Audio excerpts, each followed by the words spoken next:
மேலூரில் நமக்கு திருமங்களீஸ்வரர் சொல்லிட்டு சுயம்புவாக வந்த சிவன் அவர். அதுக்கும் ஒரு புராணம் இருக்குது. அது வந்து கிராமமாக இருந்த காலத்தில் ஒரு செல்வந்தர் இருந்தாராம். அந்த செல்வந்தர் என்ன பண்ணார், மாடெல்லாம் வச்சுருப்பாங்க பார்த்தீங்களா, அந்த மாதிரி மாடு வச்சுருந்துருக்காரு.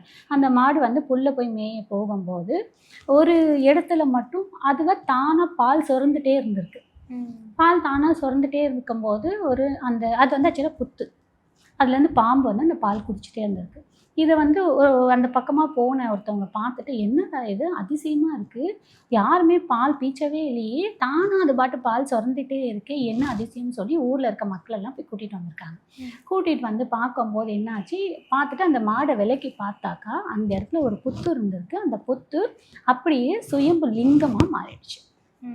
அப்போ ஊர் மக்களெல்லாம் சேர்ந்து அந்த லிங்கத்தை அந்த இடத்துலேருந்து அப்படியே வச்சு கோவிலாக கட்டிட்டாங்க.